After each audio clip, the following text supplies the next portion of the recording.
Pro Gun Live. Today is Saturday, July 26, 2025. Give a few minutes for people to join.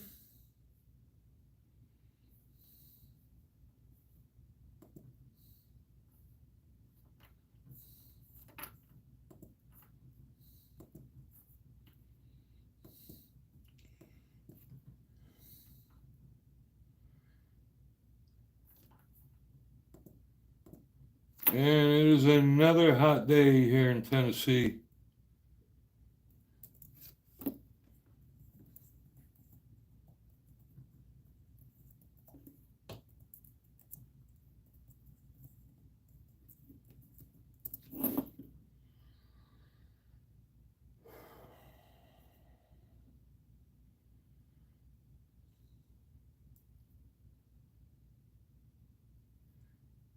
And we usually do these streams at 12 noon, but I had to bring the bike into the Harley dealer today and just got back, so.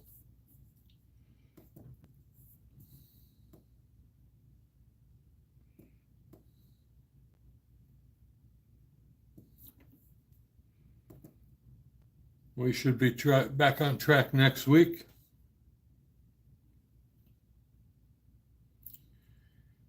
And then on Saturday, August 8th, Pro Gun will be at the Gun Owners of America convention in Knoxville.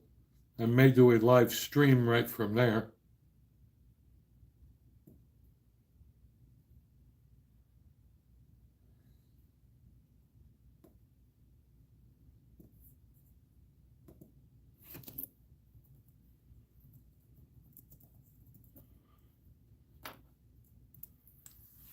And I know people usually wait. And there we go, Randall. Good to see you, brother.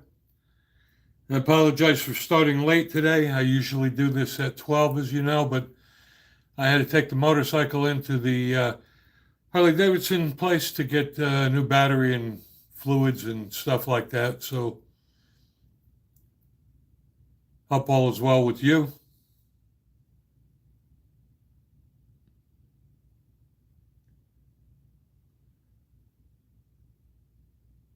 Gun Owners of America is having their convention. And thank you, Dead Man Alive. I appreciate that. And they're in Belgium. Hi to you, too. August 8th, Saturday, Gun Owners of America will be having their convention in Knoxville, Tennessee. And I'm happy to announce that they have awarded Pro Gun 45 media access. So on Friday the 7th will be media only day. So that should be pretty cool. Yeah, I realized it was hit or miss, but I know people look forward to the live stream. And even though I couldn't be here to do it at 12, I figured I would start it. And if people are around, fine. If not, we'll do it again next week. I also want to announce that we did just launch our Pro Gun 45 website. You may want to check that out. It's progun45.com. And thank you again there, Dead Man Alive. We really appreciate it. Thanks to all you guys for supporting us. And hello, Barbara. Last week, a friend of mine gave me a Rite RXP 22 pistol. I did the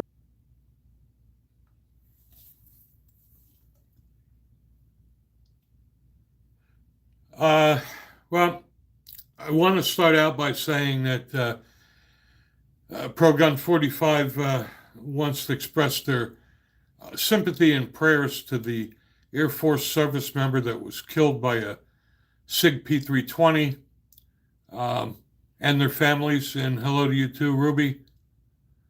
It's very unfortunate. I've owned a SIG P320 for a long time. Never had a problem with it. I've heard of a lot of reports of the SIG P320s just going off, and most of those reports were people holstering and unholstering a weapon. And under those conditions, I usually say it's operator error. But this one was a little disturbing. Now, what bothers me more than what they say is what the government doesn't tell you. But from what they did say is that an Air Force service member took their SIG P320 service weapon, placed it on the table, and it discharged and killed a service member. And if that is the case, then SIG has got some serious problems. Like I said, I've had a SIG for years. I've never had a problem with it, and I have watched YouTube videos with negligent discharges, but they were all from holstering and unholstering, and that typically leads me to believe that it was operator error. But if this case is true, that they just had it on a table and it fired, wow, that's very sad. And hi, Ruby Angela. Thank you for joining. We're doing well today too. I hope you are as well. It's also horrible for SIG owners because if you own a SIG P320, you'll never be able to give that gun away now. The problem with the SIG is there's so many variants of the SIG P320 that it's hard to tell what it is. I know the military version uses the M17 and the M18. And the military halted the use of SIG P320s after that incident. But like I said, if that is truly the case, that it just went off sitting on a table, then SIG has been covering up this issue for a long, long time. And that is just very sad. I mean, that's a hell of a way to go out getting killed by a SIG 320 instead of by enemies. That's horrible. For those of you who are new to the live stream, I started it late today because I had to take the motorcycle in to get a battery and the fluids changed. We normally do this every Saturday from 12 noon till 1 o'clock Eastern time. I started it late today because I figured I'd rather start it late than not to do it because I know people look forward to it. And I agree with you, Heart Matter. Friendly fire does happen frequently. It's just, I would just like more information on this. I want to find out if it was sitting on a table and it just went off, or they slammed it on the table and it went off. I'm old school. I have a hard time believing that guns just shoot by themselves. So I just have a feeling that there's more to the story than the government is telling us. MC76, greetings to you in South Africa.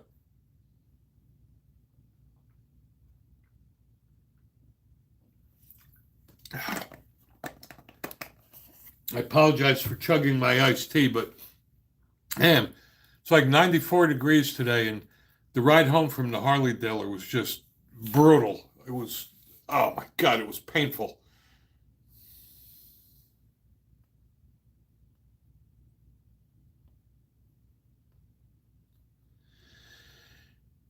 Yeah. What I'm drinking, I only drink unsweetened iced tea. Even though I'm fat, I don't drink soda. It's unsweetened iced tea.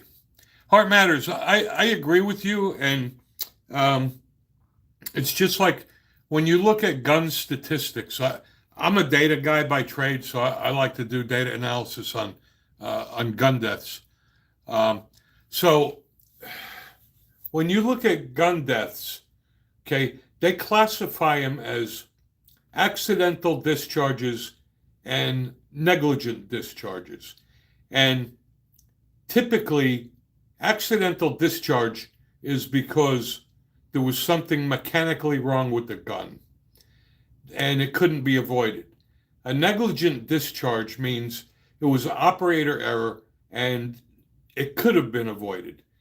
So when there's a firearm death, nobody's going to admit that they did something boneheaded and had a negligent discharge. They're just not going to admit that.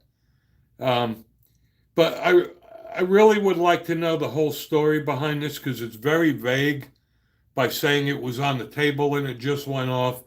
Did they slam it on the table? SIG acknowledged a couple years ago that they had a problem with the 320 and they made a correction to it. Matter of fact, when I bought my SIG P320, you enter your serial number and it'll tell you whether it qualifies for the upgrade or whether it was already done. Now, SIG supposedly said that all the new manufactured guns have already been upgraded and that issue no longer exists. Well, if that is not true, then shame on them. I mean, it's just, it's horrible to believe that the gun just went off and killed a service member. So, but anyway, also for those of you who just joined us, we just launched our ProGun 45 website, and it is called progun45.com. You may want to check that out.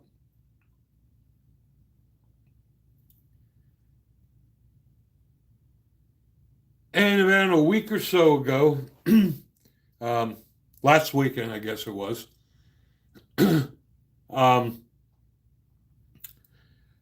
Palmetto State Armory had a Christmas in July sale. And they had the dagger frames for like $39.99. So I picked one of them up. And I'm waiting for the parts to finish building my dagger. And that was a great price. Yeah.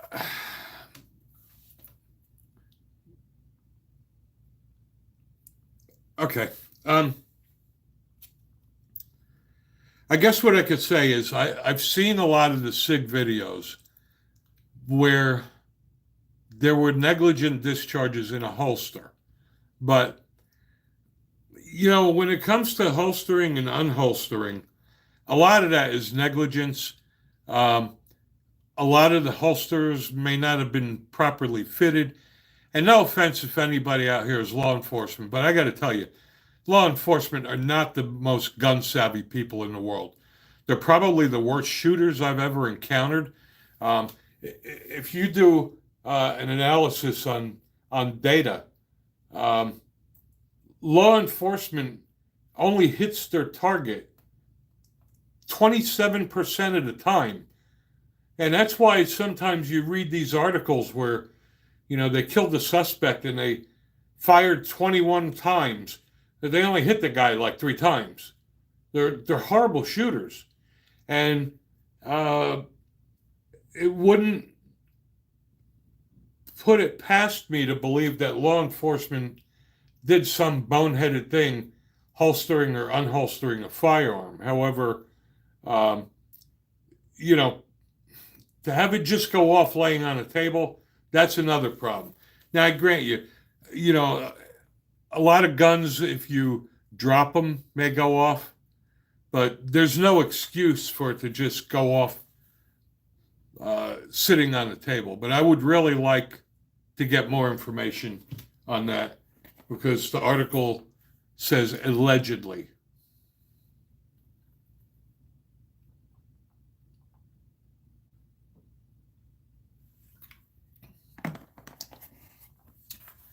That is correct. As a NRA pistol instructor, I was at a range one time, and there was a female sheriff's officer in the port next to me, and her gun jammed like every 3 rounds. It was a Glock. So I asked her if I could take a look at it, and I took the slide off, and that thing was so boogered up. And I said, "When was the last time you cleaned that?" And she said, "I don't know, like 3 years ago." So I made the assumption that, cops are gun enthusiasts. But I have a good friend of mine that's a cop in Texas, and we were talking one day, and he said, you shouldn't make that assumption. A lot of cops are not gun enthusiasts. It's just a tool for them. They don't love guns like we all do. I never thought about it, but I guess it does make sense. So for those who just joined, like I said, I reviewed and I shot a Rite RXP 22. And I got to tell you, that thing is a lot of fun to shoot. Um, it was purchased from Palmetto State on their Christmas in July sale for, I think, $180. It was something stupid like that. So you may want to check that out. But what we typically do at this stage is, and for the new people, this is an open forum for any gun-related topics. We do this for you guys. It's a way to exchange information. So if you have any questions that are firearms related, feel free to ask. Somebody will answer you, and if we can't get the answer, I will get it for you. If anyone is in the Tennessee or North Carolina area, Gun Owners of America are holding their convention in Knoxville, Tennessee, August 9th and 10th. Media Day is August 8th, and Pro Gun was awarded media credentials, so we will also be there on Friday, August 8th for Media Day, and then Saturday, August 9th for the public, and that'll be pretty cool. A few months ago, Mantis gave me their new product, the Mantis Titan, to review. And I love that thing. It's a lot of fun. And I was very excited about showing it to you guys. Then we were told to hold off on viewing that.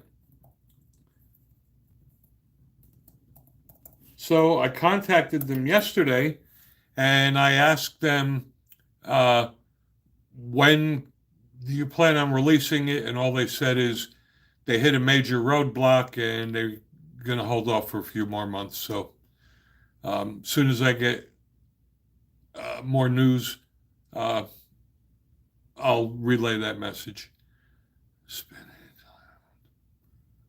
I used to have a Beretta U-22, and I traded in. I stopped at a Flying J now.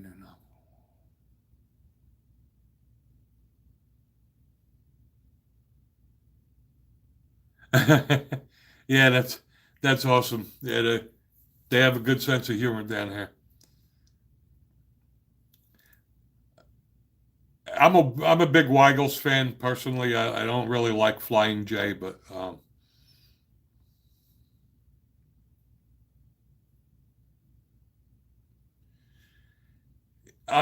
yes, I would have to say I would prefer a 1022 over the Beretta. 1022 is just classic. It's been around for a long time. It's very well made. So if I had my choice, I would go with the 1022.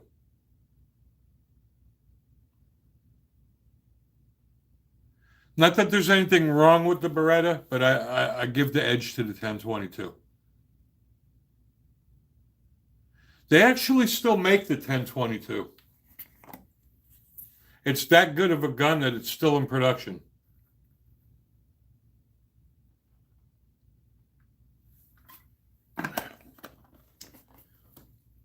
I think I'm dehydrated from riding my motorcycle home from the dealer in 94-degree temperature today. It was just brutal. All right, so like I say every week, when I walk into a gun store now, it gets harder and harder for me to find something that I want. And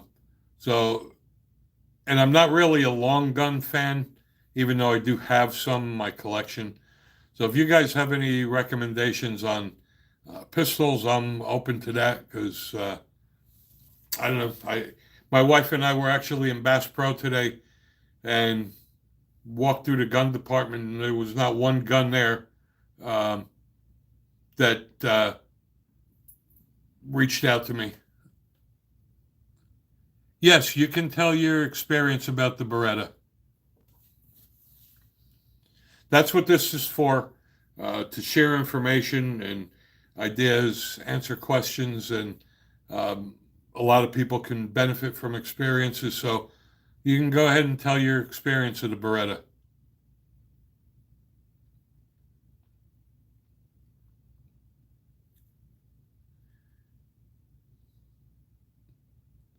Well, rifles are off the list. I'm just not a big rifle guy. And my wife has the Smith& Wesson Shield, as well as the Smith& Wesson Equalizer. And Heart Matters, thank you for joining.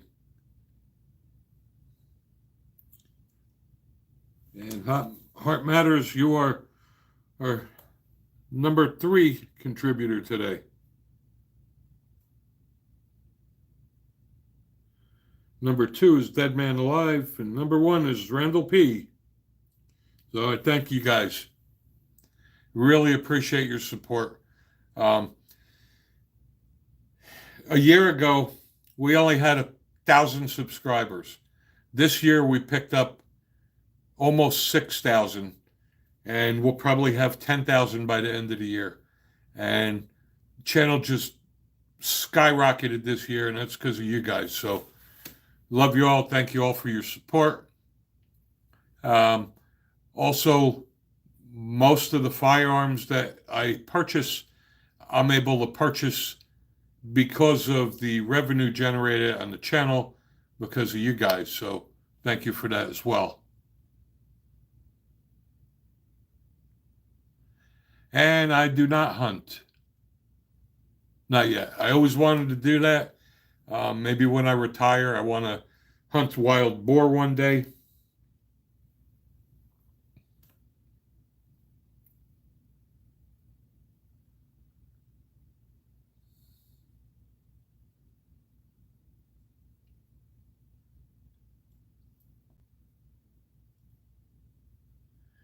But that must have been interesting, though, working in a gun factory.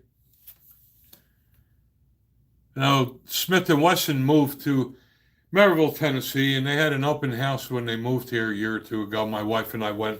It was pretty cool. It was a huge facility, and good to see Smith & Wesson makes guns in Tennessee now.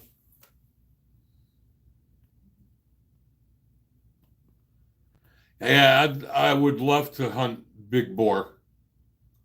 That's one of my goals when I retire and I hunt.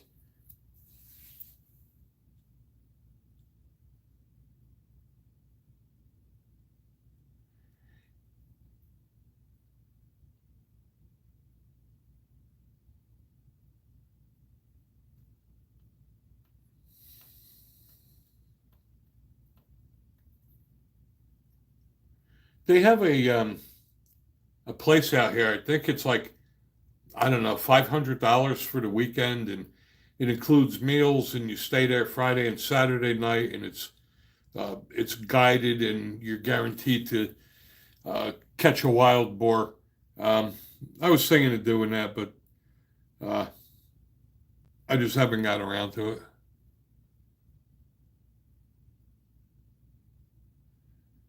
Also, if you haven't seen my video, a friend of mine lent me a Rossi Brawler a couple weeks ago, and that is like an old Thompson Contender.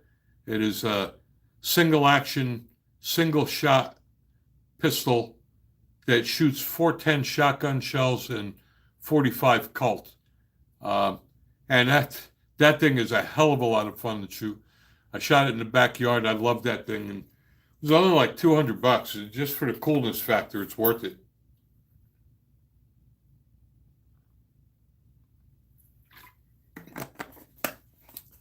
And I thank you all for joining today. I know I started this stream a lot later than normal. We normally do this at 12 o'clock, so I almost wasn't going to do it today, and I changed my mind because I know people look forward to it.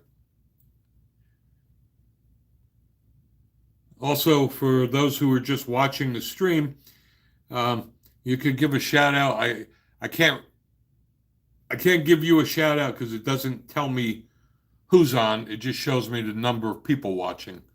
Um, so, and also, if I miss your comments, I apologize for that as well. Um, they just blow by so quickly sometimes I can't catch them.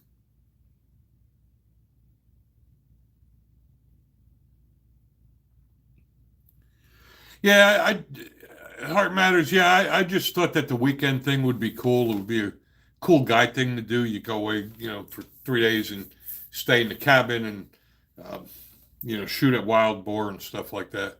I just thought it'd be something cool to do. But, hopefully one day when I retire, hunting will become another hobby.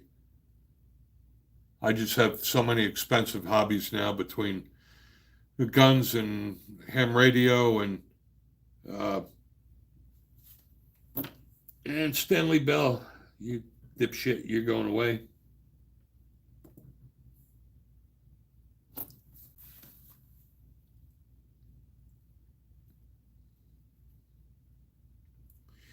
Anyway, like I said, at this point, if anyone has any firearms related questions, feel free to do it now. Um,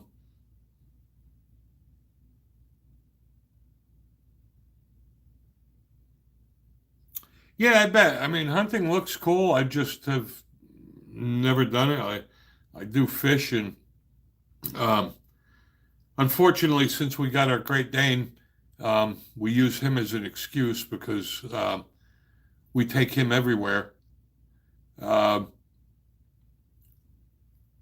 I shouldn't really use the dog as an excuse for not going fishing. It's just,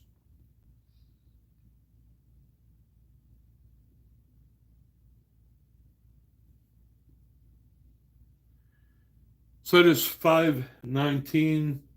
We will be running this until 5:45, and then next Saturday we'll be back on our normal schedule at 12 noon Eastern time. But I appreciate that you guys did join. I know we lost a lot of viewers today because they expected at 12, but I just couldn't get back from the Harley Daler until uh, 4 o'clock. So,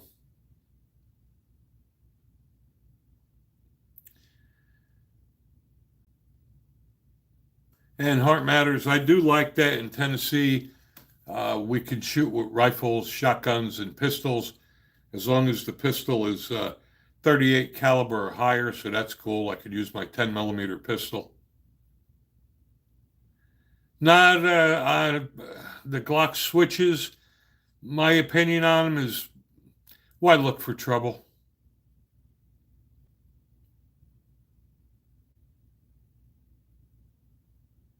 Now, we already have enough bullshit going on with NFA and ATF. I mean, I just don't see why we need to look for trouble.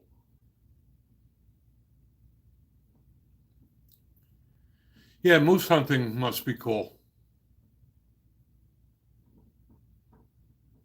Although we do have moose and elk in Tennessee as well. We have a lot of black bear, a lot of turkeys, a lot of deer. There's times I come home from work. One time I came home from work and probably had 2 dozen turkeys on our front lawn that came out of the woods from across the street.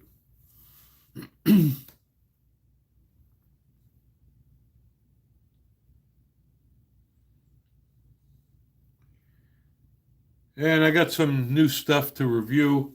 I'll be reviewing it this weekend, so keep an eye out for those videos.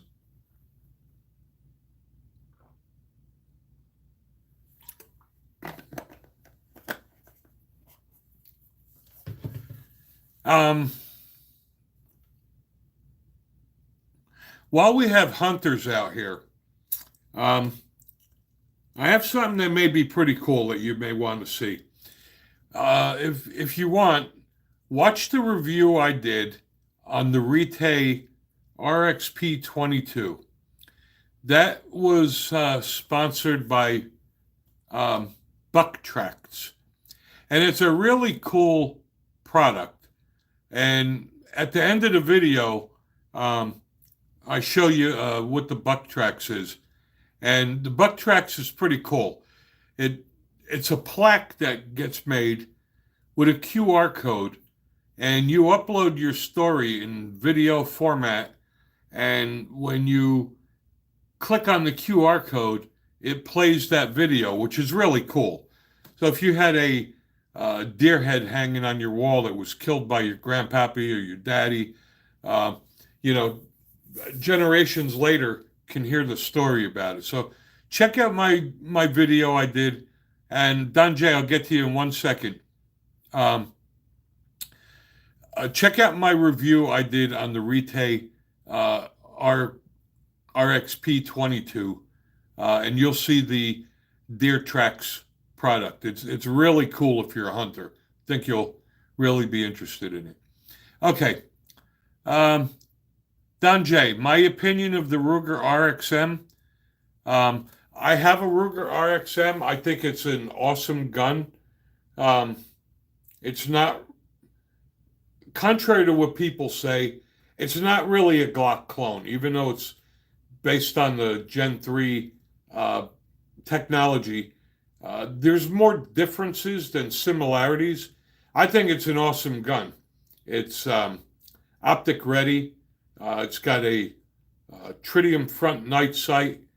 Uh, they knocked the grip out of the park, man. Magpul produced a grip on that, which I think is much better than the Glock's grip. So that is not a Glock wannabe. Um, my RXM shoots as good as my Glock 19. If you don't own a Ruger RXP, I highly recommend it. I did a video on it. Watch my video review. I even did a video comparing it to the Glock 19. And I've seen the RXMs on sale at the local gun stores here for like $350. I used to have a Beretta 92 a long time ago. I disagree that the Rugers are dying out, and they didn't copy Glock. The RXP, like I said, there's more differences than similarities. My opinion on the 92, the Beretta 92 is a great gun. It's just a goddamn boat anchor. Well, that's your opinion there, Smokes a lot, and you're probably smoking a lot today because Ruger pistols are built like tanks, so I don't know where you're getting your information from. Now, the Ruger pistols haven't been around as long as a Glock, so will the Ruger RXM hold up? We don't know because we don't have 30 years worth of data. I don't have a FN 5.7, but I do have a Ruger 5.7 that I just bought. 5.7 is an interesting cartridge. It's really goofy. It's a flat trajectory, so it doesn't arc. It's got very little recoil. It's made for piercing soft body armor. So, yes, watch my videos on the Ruger RXM. I did the Ruger RXM, and then I did one I compared it to the Glock 19. So,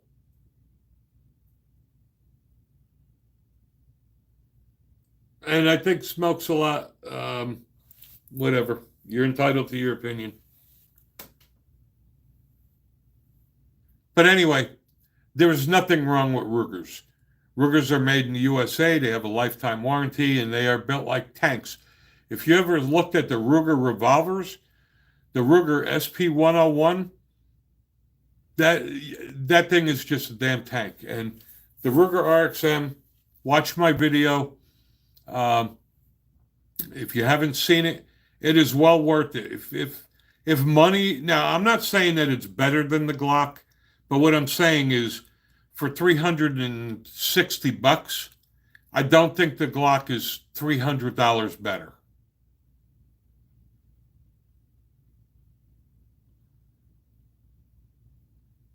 Yeah, and I agree with that too. Yeah, yeah, he is the same one asking about switches on Glocks. So you know what? Saturday afternoon, some people have nothing better to do. Um, but you know what? They're entertainment too. So anyway, I digressed again. I have a tendency to do that. Probably due to my ADHD, I have a hard time focusing.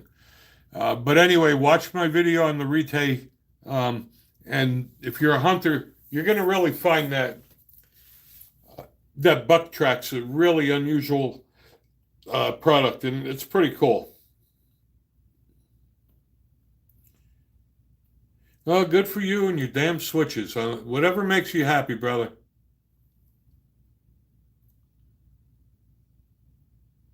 Yep, I agree. And I'm, he's testing my patience. I'm about to make him go away soon. Um, the older I get, the less patience I have. And I don't mind joking around and even arguing as long as it's respectful. But if you're going to start being a horse's ass, I will boot you.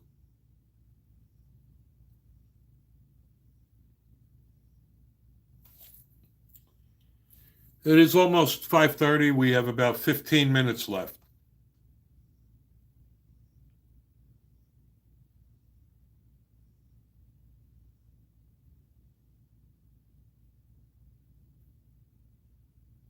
And again, if you're new to the channel, I appreciate it if you subscribe. Um, we generate revenue from uh, the videos that are watched on the channel, and most of the guns we purchase are from the revenue. So, in a sense, you guys are helping us do that, and we appreciate that. Uh, and Ted Collins, welcome back. And it's good to see. The reason I love doing this is that most people come back every week. So I like the relationship that we've built with our viewers and our subscribers. And uh, for the most part, people ask good questions, and we give answers to each other and help each other out. So I really like doing that. A lot of the bigger channels forget that that's how they got to where they are from their people. Um, and we grew because of you guys, and we'll never forget that. So thank you all for your support. Appreciate that. If I could buy one pistol or revolver for home defense as a first handgun, that's tough. That is a really tough one because, you know, what's right for one isn't right for everyone. I guess if I had to pick a revolver, I would pick the Ruger SP-101, probably because um, it's affordable. It's a good quality revolver. It's a 357 Magnum. Um, if I had to pick a pistol, uh, as a new gun owner, if you don't want to have to worry about, uh, if you just want peace of mind, I would say then go with the Glock 19. But for a revolver, you're definitely going to want a 357 Magnum. The Smiths are very expensive. The Colts are even more expensive. The Ruger SP-101 is a damn tank. It'll last you forever. So I would go with the Ruger SP-101. You can get them for 700 and change. Um, they're made in the USA, and it'll last forever. So hope that answers your question. And the reason I went with the Glock 19 is because, it's been around for 30 years. But realistically, a gun for home defense, I have a lot more handguns than I have long guns, but um, I would probably say the Mossberg 500 Persuader 12 gauge shotgun. I mean, you wake up startled in the middle of the night in the dark, you're going to be fumbling and shaking. I don't care how good you shoot at the range. You're not going to shoot that good in the dark with a pistol. So I would say a shotgun is ideal. And James Lally, welcome to the live stream. Thank you for joining. Um, for those who are new to this stream and just joined it today, we typically do this every Saturday at 12 noon Eastern. I did it late today because I had to bring the motorcycle in for service, and I didn't get back until late. So we'll be back on our normal schedule next Saturday at 12 noon. But again, for home defense, you can't go wrong with a 12 gauge shotgun. You just point and shoot.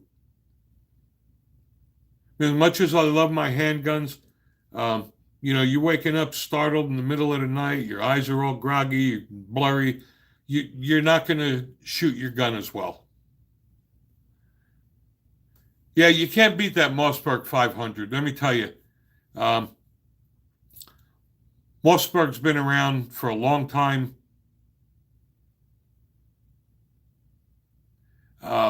I have the 500 Persuader. When I bought the 500 Persuader, it had a pistol grip on it. And what I did is I took the pistol grip off and I replaced it with a collapsible stock because I just found the pistol grip a little hard to control on the 12 gauge shotgun, being it only had an 18.5-inch barrel.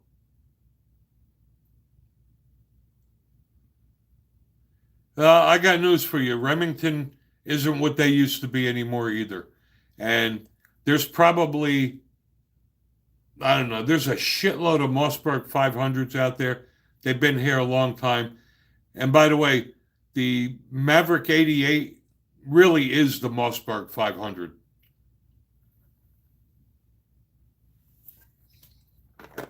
They just changed the name on it. But that Mossberg 500's been around a long time. Now, granted, the Remington 870's been around a long time as well. Well, yeah, actually, that I disagree, Heart Matters. Revolvers are actually very user-friendly. A lot of new gun owners are afraid to walk around with one in the chamber.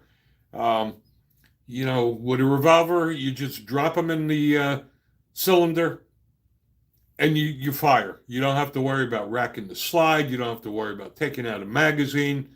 So I totally disagree. Revolvers are the easiest gun to use.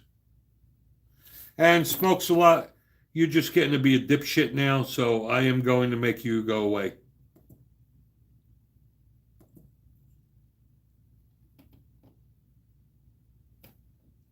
Sorry about that, but you're just getting to be an asshole.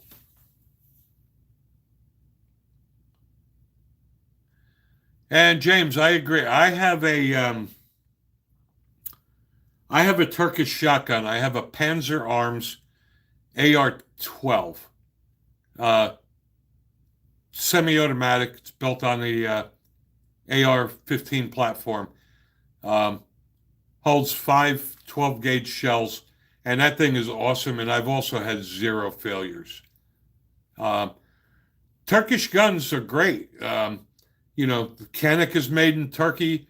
I just reviewed that gun last week, the Rite RXP-22. That's made in Turkey. They make a lot of good guns in Turkey.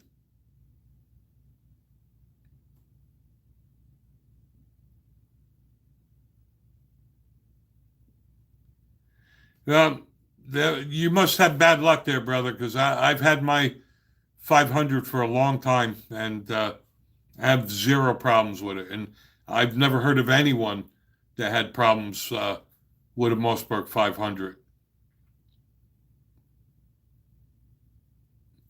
I don't know anything about AK-based shotguns. I don't own an AK, so I also don't have any experience with the AK platform.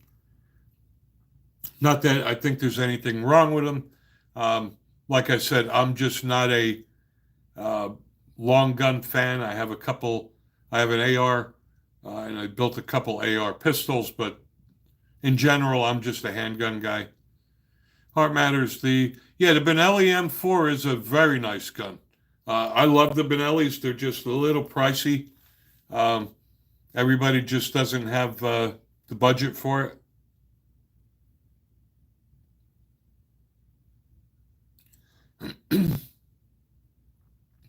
I agree with you. When you have a bad experience, it does push you away. I mean, I'm like that. If no matter what I buy, if I have an experience that is not pleasant, I will not go back to it, no matter what it is, whether it's food, a gun, anything. So I get you with that. All right, it's 5:38. We're going to end this at 5:45.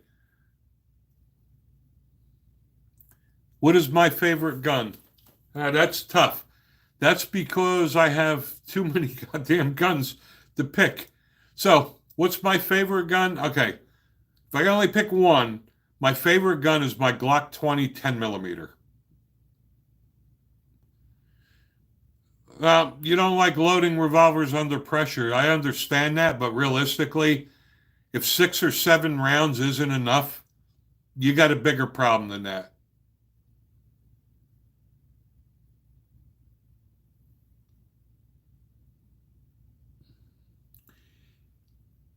And my pubes grow cheese. Good to talk to you again. We're here every week, brother, from 12 o'clock noon Eastern till 1 o'clock. Hope you could join us again one day. Man, Ted, dude, I have never heard of Smith & Wesson's breaking. I have a Smith & Wesson 686, um, and I don't know. I've had a bunch of Smith & Wessons in my lifetime. And thanks for subscribing there, brother. I appreciate that. Um, yeah, and Quad Guy, yeah, you know what? My bad. You know what? I should have put a 1911 on the list. Uh, in my opinion, a 1911 is probably the best trigger out of the box. And 2-bit. Smith & Wesson 686 would be a great first handgun. And Heart Matters, fumbling with bullets under pressure in the dark. Why would you be fumbling with bullets? It should already be loaded. I just don't understand. But 2-bit. I have a Smith & Wesson 686. I like the fact that it's 7 rounds. It's a 357. That 7 rounds, honestly, is also, that's what you get in a 1911. And even some of the subcompacts are only 6, 7 rounds. So for people to say that revolvers have a limited capacity, and Ultra Fire, thanks, brother. Have a good evening to you too as well. And I apologize, I digressed again. But yes, a 1911 is also a good gun for a new gun owner. They have the best trigger out of the box. And the nice thing about a 1911 is it doesn't matter whether you buy a Rock Island for $300 or a Colt for $1,200. Same exact trigger. And 1911 triggers out of the box are the best triggers, period. Yeah, you know what, James? I have speed loaders and I have speed strips for my 357 Magnum. But honestly, if you look at the FBI statistics, where the typical gunfight is 3 shots fired at 3 yards away in 3 seconds. So if your revolver holds 7 rounds and you need more than three, I'm tending to believe that maybe you just shouldn't be carrying a gun. If 7 rounds isn't enough to hit your target, dude, that just ain't enough. Ah, you're gonna love that one, brother. Ultra Fire. I have a Glock 30. Only my Glock 30 is a Gen 3, and the reason for that is I like the finger grooves on the Gen 3 Glock, but you're going to love that Glock 30. That is an awesome 45 ACP. Maybe next week, if you come back, we're here again starting next week, back to our normal time at 12 noon Eastern. But Ultra Fire, if you come back next week, I'd love to hear your experience about that Glock 30. You'll love it. If you could only keep one of your guns, you'd keep the Marlin 30-30. That's not a bad choice. You know, the problem is I want to keep all of mine. I don't think I have any more guns now that I'm willing to part with. And that's what I'm saying, James. I never buy this argument where people are saying, well, revolvers suck because they only hold 6 or 7 rounds. If you can't hit your target in 7 rounds, you shouldn't own a gun because it's going to do you more harm than good. I mean, I have a Colt Python that's only 6 rounds, and I carry that once in a while. Every gun I own, I carry. At some point, I don't have any safe queens. I carry my 686. I have a Colt 1911. I just bought a Ruger RS 1911 with the aluminum frame. The Glock 19X is awesome. I have a Glock 19X. 2-bit, that's a great question. I love the Viper. I love the Python. I like that the Python is big and rugged, but the Viper is a better gun for concealed carry. That Python is just damn big and heavy. So if you're looking for a revolver to carry, the Viper's just awesome. And by the way, Colt has a $100 rebate until the end of August. So heart matters.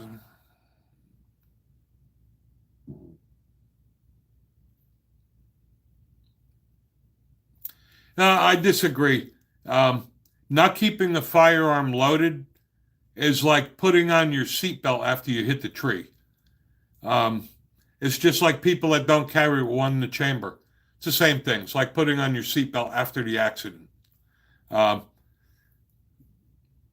guess we're fortunate in our house that it's only my wife and I. We don't have children running around. But I just disagree. For home defense, it should always be loaded.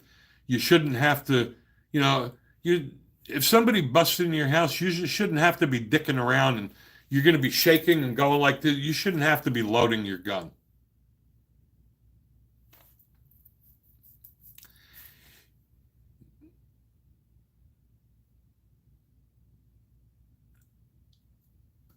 Viper versus 686. If it's going to be a woods carry, I would go with the 686 because the 686 gives you 7 rounds. Now, in my opinion, the Colt trigger is the smoothest trigger I've ever seen on a revolver. I got to tell you, my Colt Python, that trigger is like butter. That makes that $1,500 worth every penny. But it's going to be a woods gun. That extra round may be a lot. So I'd probably go with the 686, and it's cheaper. So I hope that answers your question there, 2-bit. All right, it's 5:46. Our hour is up now, so I will be ending this live stream. Again, thank you all for joining. We'll be back on our regular schedule next Saturday at 12 noon Eastern. Thank you all for joining. And if those of you are new to this stream today, please subscribe to the channel. I'd greatly appreciate that. Watch our videos. Make sure you turn on your notifications. We produce videos every week, so you want to make sure you catch them all. And anytime, 2-bit, this is why I do this stream, to answer questions and help you guys out, just like you guys help me out by supporting our channel. But anyway, love you all. See you next week.